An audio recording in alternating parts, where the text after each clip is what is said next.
medio un problema bien creciente y preocupante a la vez, ¿no? Y obvio, siempre vamos a estar el tema de la historia pediátrica. He dicho apenas, o sea, la afiliación es bien importante cuando ya nos enteramos a qué grupo etario pertenece el niño. Ya lo que siempre les digo igual a mis estudiantes es, desde el hecho de que ya sepa a qué grupo etario pertenece, ya me voy imaginando qué tipo de enfermedades va a tener o qué tipo de afecciones van a ser las más comunes en ese grupo, ¿no ven?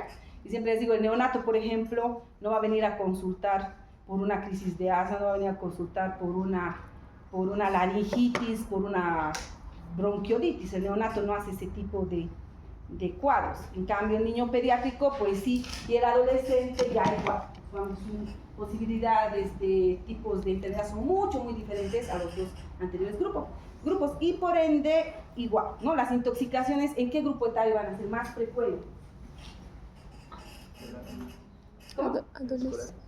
A partir de los escolares, ¿no? Los niños que ya, como ven, aquí, los niños cuando ya empiezan a caminar, ya son más curiosos, siempre están viendo, buscando cosas nuevas, entonces obviamente es el grupo etario que más afectado va a estar, ¿ya? Ahora bien, ingreso o hago la introducción con esto que es bien importante, ¿no? Que dice, todas las sustancias en sí que encontramos en la naturaleza, de hecho, pueden ser tóxicas y la toxicidad está en función a la cantidad que lo van a consumir, ¿no? Ustedes saben que nuestro país se caracteriza por el uso de la medicina tradicional y ahí es donde nosotros los pediatras tenemos ese problema, porque las mamás dan a los niños de primera instancia, ¿tiene diarrea?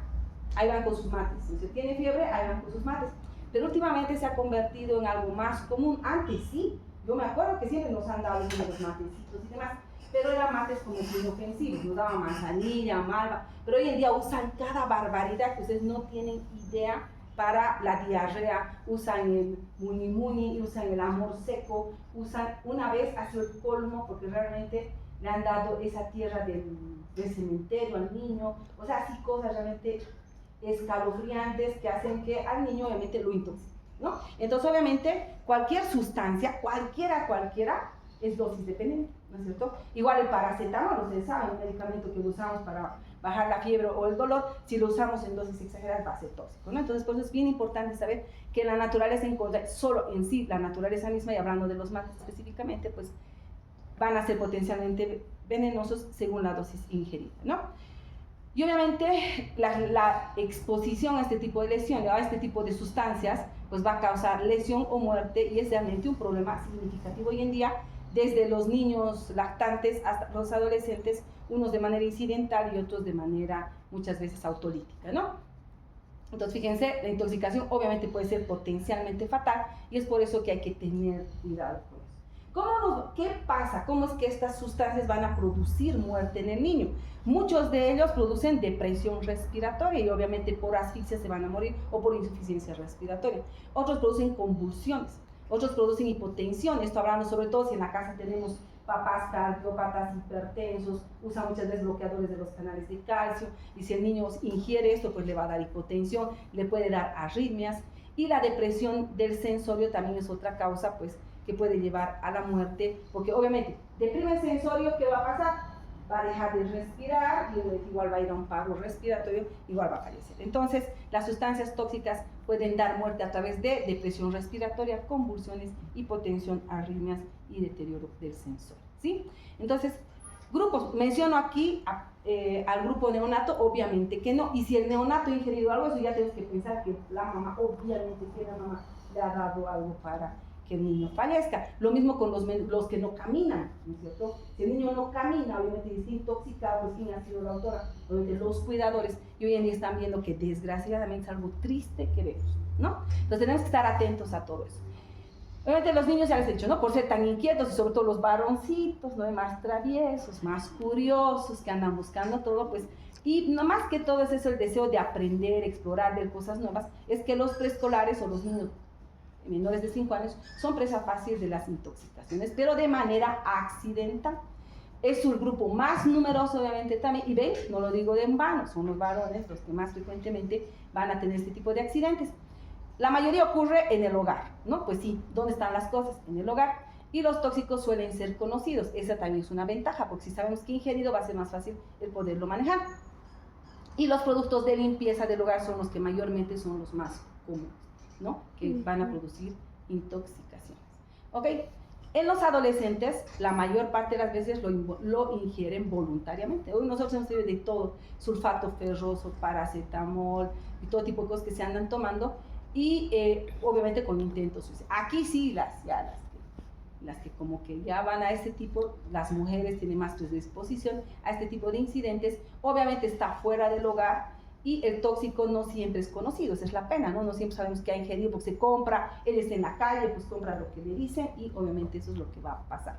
Y lo peor, el niño, la ventaja es que el niño al ser pequeñito, el papá ¿qué hace? Se asusta y rapidito lo lleva al hospital, ¿no? También el adolescente tarda en avisar, no avisa para empezar, se encierra en su cuarto, ya cuando lo encuentran pues la evolución es más prolongada y muchas veces ya llegan muy complicados, ¿no? Y eso es grave, ¿no? Porque realmente a veces ya no tenemos opción de manejarlos o ayudarles, ¿no? Por otro lado, la mayoría de los tóxicos no tienen un antídoto específico, ¿no? Son muy pocos los que realmente tienen un antídoto. Entonces, por eso es importante que poder saber cuál es la sustancia que he ingerido, ¿no? ¿Cómo vamos a sospechar de que es un tóxico? Aunque ustedes crean, parece que fuera difícil, pero no siempre va a ser, ¿no? Primero va a ser algo agudo, ¿sí? Algo que ha pasado, el niño estaba previamente sano, sin antecedentes de vómitos, diarrea, ningún cuadro, o sea, previamente sano. Y de golpe empieza a tener cierto tipo de manifestaciones que llaman la atención, ¿sí? Entonces, que no encuadra en nada de lo que nosotros conocemos, ¿ok? Entonces, cuando les llega ese tipo de pacientes donde él estaba sano antes y no encuadra lo que tiene actualmente y es algo agudo, lo más probable es que sea un tóxico, ¿ok? Y no hay donde perderse, siempre la clínica es la que manda. Tengo que revisar a ese paciente y obviamente a través de esa evaluación y examen físico exhaustivo y una historia clínica detallada vamos a poder llegar al diagnóstico adecuado, ¿sí? Lo que les decía, ¿cómo hacemos el diagnóstico? A través del cuadro clínico, a través de los antecedentes, o sea, en la casa que hay, y a través del examen físico, ¿no? A través del cuadro clínico, ¿cuáles van a ser los cuadros que pueden tener como manifestaciones de una intoxicación? De manera súbita, ¿no? No un cuadro de 2, 3 días con diarrea, vómitos, no. Empezó hoy y estaba saliendo y empieza a vomitar y con diarrea de manera aguda. Que lo ven deprimido, depresión del sensorio, empieza a respirar raro, o convulsiona, o tiene alucinaciones, o tiene cambios de comportamiento, o de repente tiene alguna otra distonía, pero sin una causa clara, ¿no? Entonces, ese va a ser el cuadro con el que va a venir el niño. Luego ustedes averiguan en la casa hay algo, tienen medicamentos, tienen sustancias que puede haber ingerido y pues sí, hay papás, de repente hay papás que toman, como les decía, antihipertensivos o mamá que toma algún antidepresivo o que hay mucho de esto de los trastornos psiquiátricos, papás que hay contra tíos, etcétera, o por el duelo obviamente donde toman, ¿no?, los antidepresivos. Una vez nos llegó un niño de 8 años, nunca lo voy a ver así chiquito, yo trabajo en terapia intensiva, que se quiso ahorcar. Entonces se llevó por asfixia, bueno, lo logramos sacar, pero investigando resulta que su tío, igual que él, se ahorcó. Y averiguando qué pasó con ese tío, él era esquizofrénico. Y el niño tenía rasgos esquizofrénicos. Imagínense, 8 añitos, pero lamentablemente son cosas que ya tenemos que ver. Ok, entonces, primero el cuadro súbito, que no encuadra en nada de lo que habitualmente nosotros estamos acostumbrados a ver, ¿sí? Luego el antecedente, que en la casa sí existen cosas que el niño puede haber ingerido. Y al examen físico, si es que son sustancias como por ejemplo los herbicidas, ese tipo de cosas, vamos a sentir ese olor de los organofosforados, herbicidas, etcétera. Por otro lado, el aliento también, ¿no? Cuando ingieren metanol, por ejemplo, la intoxicación alcohólica en los adolescentes, lo mismo. Las pupilas siempre van a ser la clave para podernos dar cuenta de que algo está pasando ahí, ¿sí? Las pupilas demasiado puntiformes, fijas, nos hablan de que hay una intoxicación. El hecho de que haya quemaduras a nivel de la boca, sobre todo boca, y esto en los pequeños, pues también nos habla de que algo ingerido, la mucosa misma, o estigmas de abuso de sustancias. Sabemos que el adolescente de repente hablando dice que este niño ya tiene antecedentes de que anda tomando esto, que ya ha hecho antes esto, etcétera, etcétera, nos ayudan a identificar que se trata de una intoxicación, ¿ok? Muy bien, este cuadro sí se ve así como que se los he resumido, y obviamente está por el síndrome que produce, cómo le van a encontrar en las áreas más importantes, como les decía, primero el sensorio, las pupilas, los signos vitales, otros signos que puedan aparecer como causa de la intoxicación y cuáles son los agentes que pertenecen a este tipo de síndromes, ¿ok? Como les digo, la base es ver el estado mental, las pupilas y la parte respiratoria para que podamos darnos cuenta de qué se trata. Cuando hablamos de síndromes simpático-miméticos, nos estamos refiriendo a todo lo que es posibilidad. ¿Estos qué hacen? ¿Deprimen el sensorio o más bien producen excitación? Excitación. Entonces, por ejemplo, las anfetaminas, la cocaína. Aquí, la pseudoefedrina. ¿En qué está la pseudoefedrina? En los antigripales. Entonces, en los niños, de manera accidental, pueden intoxicarlos con antigripales cuando les dan demasiadas dosis. Igual la teofilina y la cafeína, ¿ok? Acuérdense de estos famosos semáforos parties. ¿Qué cosas tomaron esos adolescentes? ¿Se acuerdan que una vez un escándalo de un semáforo party de los adolescentes fueron? Se tomaron los antitusivos. Los antitusivos tienen proteínas, hay unos que tienen pseudoefedrina, montones, antigripales. Y obviamente que les produce mucha alegría, mucha... Entonces, ¿cómo va a venir esa persona? Generalmente, obviamente, son o adolescentes o niños de que de manera accidental la mamá, por darle dosis exageradas, pues sí le ha producido esto. ¿Cómo vamos a verlo al estado mental? Va a ser un niño agitado, con alucinaciones, paranoia, sumamente excitado. Sus pupilas, ¿cómo van a estar? Esa es la clave, ¿no? Intoxicación por cocaína, acuérdense, pupilas midriáticas. Prácticamente es una de las pocas que sí van a dar pupilas midriáticas. Por los signos vitales, por esta excitabilidad, acuérdense que va a producir, el mismo cuerpo va a empezar a producir más calor, entonces va a haber hipertermia, va a haber taquicardia, hipertensión, todo elevado, ¿no? Excitado, midriasis, hipertermia, taquicardia, taquipnea, hiperpnea, va a estar diaforético, con temblores, muchas veces va a convulsionar o va a estar con hiperreflexia. Entonces, cuando tenemos este tipo de manifestaciones, pensamos en simpático-miméticos y, obviamente, quienes son, tenemos que indagar cocaína y lo que les decía, ¿no? Antigripales, pseudoefedrina, el café mismo con la cafeína, ¿no? Y la teofilina. Bueno, los anticolinérgicos, este grupo de anticolinérgicos, estamos hablando, aquí también va. Fíjense, si ustedes se dan cuenta, muchas de las sustancias que usamos como antigripales o medicamentos tienen estos conceptos. Entonces, aquí es la que tiene cuidado los niños, la dosificación tiene que ser adecuada. Y aquí va algo, menores de 4 meses no se usa antigripales, solo hay que darle paracetamol, aunque se enoje la mamá. Y hay que explicar, es que viene, solo me da paracetamol, es que sí. Yo les digo, si yo te mal tu bebé menor de 3 meses de edad, lo único que podemos dar es paracetamol o algo que le baje la fiebre y le alivie. No le puedo dar ni ibuprofeno, porque también cuanto más temprano usamos el ibuprofeno, hacemos daño renal, ¿ok? El más inofensivo, paracetamol. Y si la fiebre es muy alta, metamizol. ¿Por qué digo esto? ¿Qué tienen los antigripales? Antihistamínicos. Tienen, las más para los pequeñitos no tienen pseudoefedrina, pero tienen clorfeniramida. Y la clorfeniramida suele producir síndrome piramidal en el niño, le puede ocasionar temblores, ansiedad y todo. Y es por eso que menores de 4 meses no van a dar un antigripal, porque vienen en gotitas, ¿no ve?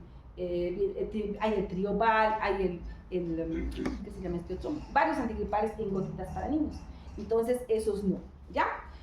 Porque como les decía, los anticolinérgicos, por ejemplo, ¿cuáles son? Los antihistamínicos, antidepresivos tricíclicos, y ahí vamos con los antecedentes en la familia de algún problema psiquiátrico, Parkinson, si es que hay Parkinson en la familia igual, los antiparkinsonianos, la atropina misma, la escopolamina, y alcaloides y la belladona. Entonces esto puede ser plantas. Ay, ya me no que me puedo. Es que antes nosotros solo vivíamos en la calle jugando y había montonera de esa belladona, por ejemplo, había ahí. Sembrado por todo lado. Entonces sí, nosotros a veces comíamos cosas, pero tú ves las plantas, pues sí, ¿no? Puede pasar eso, pero ya no, gracias a Dios ya no hay mucho de eso por acá. Entonces, esta escopolamina a veces puede estar en los quesos que están maltratados cuando les hacen este proceso para que los vuelvan así, para que se empiece a cuajar. Entonces pueden utilizar este tipo de cosas y si es antecedente de que hay queso que ha comido y vemos estos datos, pues podemos pensar que se ha ingerido alguno de estos, ¿no? O sea, que son en sí los anticolinérgicos. Entonces, ¿qué va a producir? Igual, ¿no? Hipervigilia, agitación, alucinaciones, delirio y muchas veces coma. Igual, pero fíjense cómo diferencio de este, que son los dos únicos que producen midriasis. Que el que ha ingerido simpático-miméticos va a estar, pues, excitado, con todo por encima de lo que debería estar de normal. En cambio aquí más bien va a entender más a lo que es la depresión, ¿no? Va a haber la midriasis, va a haber hiperpnea, taquicardia, hipertensión y taquipnea, y la piel va a estar fría, caliente, seca. Acuérdense, en 5º año, ¿ustedes tienen especialidades? En especialidades llevamos, ¿qué se llama? La materia forense. ¿Sí me ve? Sí, se lleva, medicina legal. Y ahí nos enseñan los signos de intoxicaciones también. Cuando un niño se intoxica con órgano fosforado, ¿cuál es el tratamiento? La atropina. Y a nosotros nos decían, tienes que intoxicarlo con una atropina. ¿Y cuál era la tríada de la intoxicación de la atropina? Loco como una cabra, porque produce alucinaciones; seco como una piedra, porque produce disminución de lo que es la secreción; y rojo como tomate. Entonces acuérdense con eso. Los anticolinérgicos van a producir eso, ¿no es cierto? Piel seca, caliente, disminución, o sea, muy seca la mucosa, disminución de los ruidos intestinales, retención urinaria, mioclonías, coreostetosis, incluso convulsiones, ¿no? Entonces es lo común de estos anticolinérgicos. Los opiáceos, obviamente, lo que producen más bien son depresión del sensorio. Aquí están todo lo que son la morfina, la heroína, la codeína, que sí son analgésicos que solemos utilizar en adultos principalmente, y hay que tener mucho cuidado. Cuando su sensorio está deprimido, obviamente han utilizado o barbitúricos o opiáceos, ¿no ve? Y los barbitúricos y opiáceos van a producir depresión del sistema nervioso central, asociado a miosis. Y aquí ya, como hay depresión del sensorio y deprimen mucho, pues va a haber más bien bradicardia, hipotensión, depresión respiratoria a lo que es la parte de síntomas, la hiperreflexia, edema pulmonar muchas veces igual, síntomas de venopunción, o sea, niño o adolescente que ya sabemos que ingiere drogas. Y la clave, le coloco naloxona y es prácticamente uno de las pocas intoxicaciones que tiene un antídoto específico. Le colocamos naloxona y despierta, ¿no es cierto? Y todos los síntomas mejoran, ¿ok? Muy bien, los alucinógenos, estos aquí van las anfetaminas, que son las que también hoy en día consumen mucho los adolescentes. Gracias a Dios aquí no creo mucho, más es afuera, pero sí, estamos ahí a la mano. Y estos que van a producir alucinaciones, distorsiones de la percepción, de la personalidad misma, agitación. Aquí va a haber midriasis, va a haber hipertermia, taquicardia y nistagmos, que es un signo bien manifiesto, o sea, un signo característico, ¿ya? No se preocupen, obviamente no les va a preguntar, tal cosa, que no. De manera general, es lo que a mí me interesa, que se puedan dar cuenta de qué se trata y que se puedan dar cuenta qué le van a hacer, ¿ok? Y aquí van los colinérgicos, que producen confusión y coma a nivel del sistema nervioso central, miosis a nivel de las pupilas, bradicardia es lo típico. ¿Y quiénes están aquí? Lo más común, muchos de los niños vienen intoxicados por órganos fosforados, carbamatos. Entonces, ¿de dónde viene? De Punata. ¿De dónde viene? De Chapal. ¿Qué usan ahí? Insecticidas y demás. Y de paso viene con el estado de conciencia alterado, está bradicárdico. Lo más probable es que sean estos, ¿no? Y los órganos fosforados no solo producen bradicardia, hipotensión, bradinea, sino también producen exceso de salivación, producen las mioclonías, producen broncorrea abundante, es un niño que empieza con mucha secreción, fasciculaciones. Es increíble. Yo he visto niños, porque trabajan en el Chapare, cuando han consumido mucho órgano fosforado, cómo los músculos se les mueven, que son las fasciculaciones. Ustedes ven fasciculaciones, ese es órgano fosforado, no hay donde perderse, ¿ya? ¿Y por qué los carbamatos, que son muy parecidos, porque hacen lo mismo, pero el carbamato está en los raticidas, que están bien común, vienen en sobrecitos, el niño piensa que es refresco y lo toma, lo diluye, entonces da los mismos síntomas que el órgano fosforado, porque actúan de la misma manera, ¿no ve? Inhibiendo la colinesterasa, y van a producir los mismos síntomas, ¿no? La diaforesis, las alucinaciones, la broncorrea, que es bien común, y el broncoespasmo. Los antidepresivos tricíclicos, esto ya va a ser cuando en la casa hay quien consuma amitriptilina, imipramín, todos esos antidepresivos van a producir principalmente confusión, agitación, a nivel de los ojos o las pupilas, midriasis, y a nivel de signos vitales igual hipertermia. La mayoría se producen taquicardia, el único que produce bradicardia son los órganos fosforados, es por eso que usamos atropina, porque ¿qué hace la atropina? Aumenta la frecuencia cardíaca, produce sequedad, hipersecreción, disminuye la sequedad, y de esa manera lo tratamos, ¿no? Igual pueden haber convulsiones, mioclonías y coreostetosis y arritmias, inclusive cuando hablamos de antidepresivos, ¿ya? Muy bien, entonces de manera general esos son los síndromes que hay. Ahora lo que me interesa es el manejo, porque muchas veces ese rato no vamos a saber de qué se trata, pero lo importante es salvar la vida del paciente. Entonces, de manera general, ¿qué tenemos que hacer? Primero, el ABCD, ¿no? Aseguro la vía aérea, la respiración, la circulación y la parte neurológica, y con eso ya le he salvado la vida. Ese momento de repente no me interesa qué ha tomado, la cosa es, viene deprimido sensorio, ¿a qué va a ir? intubación. Si está el primer sensorio, pero si es 8 de Glasgow y demás, intubamos. Al intubar ya estamos obviamente asegurando la vía aérea y la respiración, ¿no es cierto? Entonces, primero aseguramos la vida del paciente a través del ABCD, que ahorita lo vamos a desglosar. Después de que lo hemos estabilizado, recién me interesa saber qué ha pasado, ¿sí? Porque la cosa es salvarle la vida de primera instancia. Entonces, ¿qué tenemos que hacer? Son tips. Primero, debo evitar que se siga absorbiendo el tóxico, ¿no ven? Si no puedo eso, tengo que hacer que se elimine. La tercera cosa. Y si no, pensar en nuevas terapias cuando el niño no responde, ya se ha absorbido y demás. Vamos a hablar de nuevas terapias que existen. Y el caso, muy pocos casos, tenemos antídoto. Usamos el antídoto, ¿ok? Entonces, siempre primero es estabilizo al paciente y después veo qué ha pasado, qué ingerido. Entonces, ¿qué voy a hacer para prevenir, obviamente, la absorción del tóxico? A los que vienen con intoxicación de órgano fosforado, en el antiguo Viedma, que es aquí en la misma esquina, ayer en emergencia, era de terror, realmente era una construcción vieja, ¿no? Entonces ahí habían, no caídas, sino habían unas cosas de cemento, como camas de cemento, donde ya sabían, llegaba del chapare, está intoxicado, ahí lo ponían completamente desvestido y lo manguereaban. A manguerazo puro, ¿por qué? Porque por la piel eliminan el órgano fosforado y si tú lo tocas igual te vas a intoxicar. Entonces los manguereaban así, y por eso va de descontaminación cutánea, ocular, gastrointestinal, inducción al émesis, lavado gástrico. Entonces vamos a ir cada uno desglosando. ¿Qué podemos usar entonces para prevenir que se siga absorbiendo el tóxico? Primero le baño, le lavo, elimino todo lo que esté en piel. Puedo hacer también protección ocular, hago que lo elimine ya sea por la vía digestiva o hago un lavado gástrico, uso carbón activado, catárticos, ya vamos a ver eso en un momento. ¿Qué más hago? Si no he podido eliminar la absorción, hago que se elimine de alguna manera, ¿sí? Entonces, muchas veces alcalinizando o acidificando la orina, ayudo a que se elimine el tóxico, ¿sí? O puedo repetir el carbón activado o utilizo otras, cuando ya el paciente esté en falla renal, porque a veces no tiene falla renal, puedo utilizar terapias de reemplazo renal para barrer el tóxico, ¿no? Nuevas terapias, pues le vamos a hablar luego de eso, y los antídotos de acuerdo a lo que dije. Entonces, ¿qué hacemos? Aseguro primero al paciente lo que les decía. Primero, vía aérea permeable, ¿sí? A veces llega lleno de secreciones, le aspiro bien, posiciono la cabeza, permeabilizo la vía oral, le aspiro las secreciones, lo que decía. Veo cómo está la respiración, si es una respiración bradineica que no va a ser sostenible, no me va a aguantar, mejor lo intubo, obviamente, ¿no ves? Lo intubamos. Luego le canalizo una vía y empiezo el monitoreo con frecuencia cardíaca, presión arterial.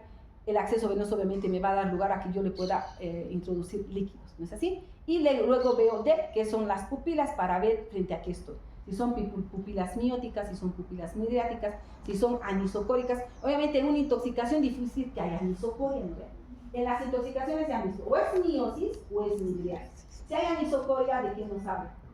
Ocupación de espacio en el cerebro. Entonces esa no ha sido una intoxicación, y viene deterioro de esta conciencia, probablemente ha sido ¿no ve? Y no se han o ellos mismos le han producido, ¿no ve? Entonces primero vía aérea permeable, vía aérea sostenible, aseguro la respiración, coloco oxígeno dependiendo desde mascarilla con reservorio hasta intubación, canalizo una vía, empiezo la monitorización de presión arterial, oximetría de pulso y me fijo sus pupilas, ¿sí? Así de rapidito lo hacemos. Y hablando de eso, justo la próxima semana el grupo de compañeros que están conmigo ahorita, de sus compañeros, vamos a hablar de la evaluación cardiopulmonar rápida y les vamos a enseñar a identificar de manera rápida cuál es el sistema que está afectado y qué van a hacer ustedes en ese caso, ¿ok?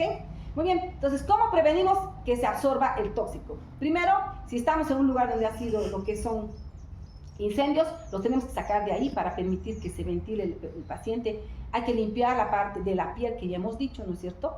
En función al tipo de tóxico que ha ingerido. Si es órgano fosforado, hay que bañarlo, sí. Luego, ¿cómo vamos? Hay que hacer la descontaminación gastrointestinal, que esto es muy discutido, ¿sí? ¿Cómo hacemos la descontaminación gastrointestinal? Tenemos que provocar vómito, que ya depende del tóxico, porque si es un cáustico que ingerido, no pueden provocar vómito. Peor, van a dañar todo lo que es la mucosa. Entonces, si ha sido, y también la clave es en qué tiempo ha llegado el paciente, ¿no? Si ha llegado más de una hora, hay muchas cosas que no vamos a poder hacer. Si han sido menos de media hora, podríamos provocarle el vómito, pero ¿en quiénes? El paciente tiene que estar consciente. ¿Por qué? ¿Por qué un paciente tiene que estar consciente para que yo le dé un antiemético? Se puede broncoaspirar. Si le doy antiemético y está con su estado de conciencia alterado, ¿qué va a pasar? Así como vos, tu estado de conciencia está alterado. Estás somnoliento. Una vez más y te intubo. Por lo menos ha respondido ante la voz, entonces solo ha salvado. ¿Por qué será que no puedo colocar antiemético? Primero, entonces, las condiciones son menos de media hora, sí podría usar, pero la otra condición es que esté consciente, porque si no está consciente y vomita, ¿qué va a pasar? Se va a broncoaspirar. Entonces, flaco favor le estamos haciendo, ¿no es cierto? Entonces, hay que ver, o los datos no son suficientes para poder avalarlo o descartar. O sea, ¿qué pasa aquí? Evidencia. ¿Conviene hacerle vomitar? Casi ya no se hace esto, porque no hay evidencia de que diga eso mejora la mala, que ya no se absorbe medicamentos, no hay. Entonces, y además que resulta peligroso, ¿no es cierto? Entonces, por eso que muchas veces no se recomienda. Y como les digo, ya la mayoría llega pues a la hora, no llegan los primeros 30 minutos. Este prácticamente es como que ya descartado está. Pero sí, lo que sí sirve, y está demostrado que sirve, es usar el carbón activado. ¿Por qué? Porque este carbón activado lo que hace es absorber los compuestos que pueden ser tóxicos y ayuda obviamente. Fíjense, si ha sido en la primera media hora, va a disminuir en un 69, más del 69% la disponibilidad de tóxico. Pero si ha pasado más de 60 minutos, solo un 34% va a poder absorber y cuando se va a quedar más del 70% en el paciente, entonces va a seguir siendo tóxico. Entonces todo está en función del tiempo, pero aún habiendo llegado después de la hora, seguimos usando el carbón activado porque igual vamos a lograr reducir siempre algo la absorción de este, ¿no? ¿Cómo se usa el carbón activado? Viene en pastillas y en los niños obviamente todo es por kilo, es por dosis. El niño menor de 1 año se va a usar entre 0,5 gramos por kilo, de 1 a 12 años entre 20, directamente aquí ya, o 25 o 50 gramos, y en adolescentes o adultos ya les damos 25 a 100 gramos directamente, ¿no?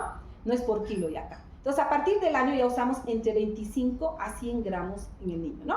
Si tiene entre uno, o sea, del niño de 1 año hasta el adolescente vamos a usar o 25 o 50 gramos, dependiendo, ¿no? Cuanto más chiquito 25, cuanto más grande 50, y en el adolescente desde 25 a 100 igual, ¿no? Es por eso que esto, yo les enseño a calcular el peso aproximado una vez que sepa la edad, para que ustedes puedan calcular todo, ¿no?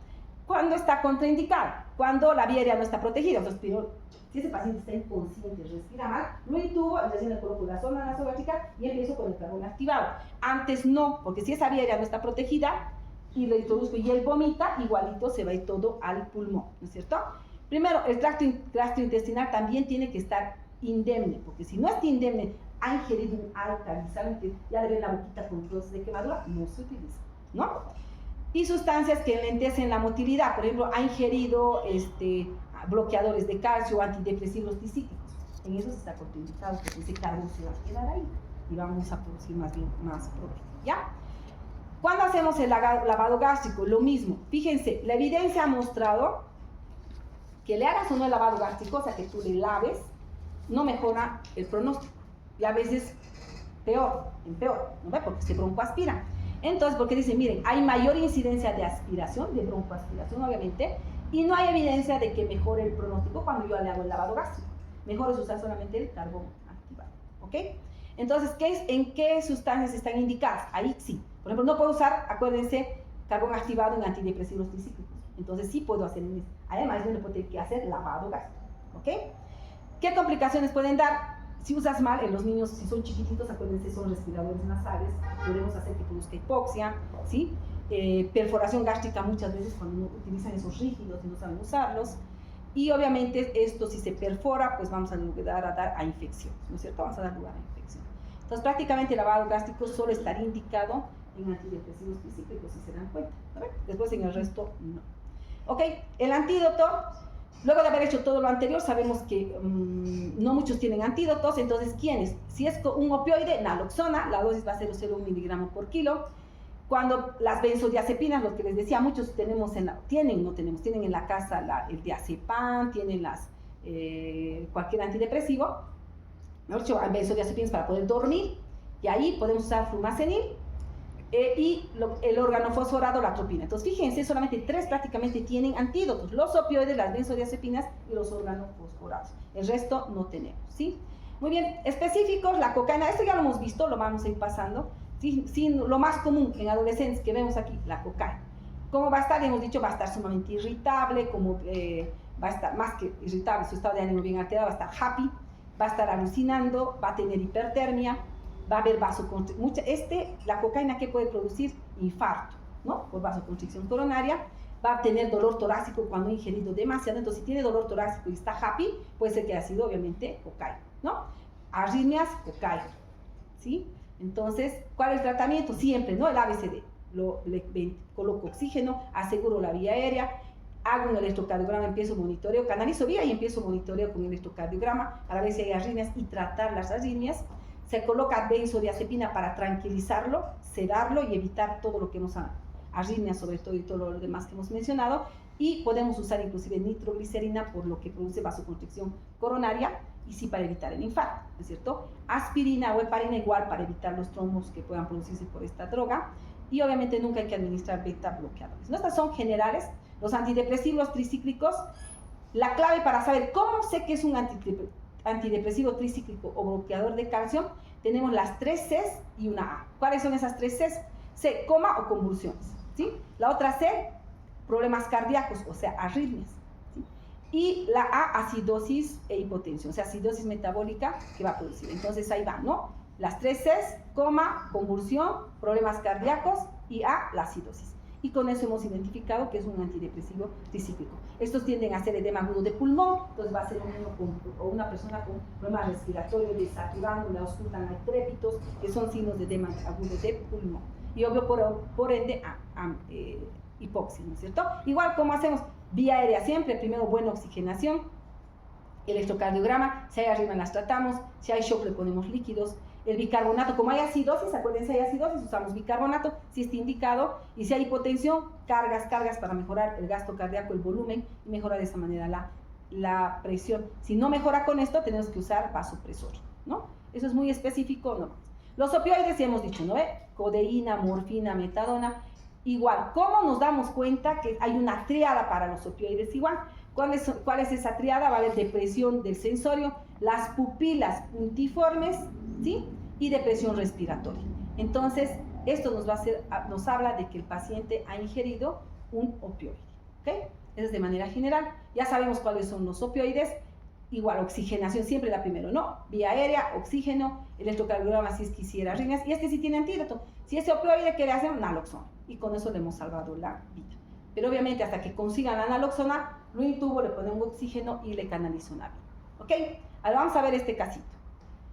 4 años, llega a emergencia, está inconsciente, ¿sí?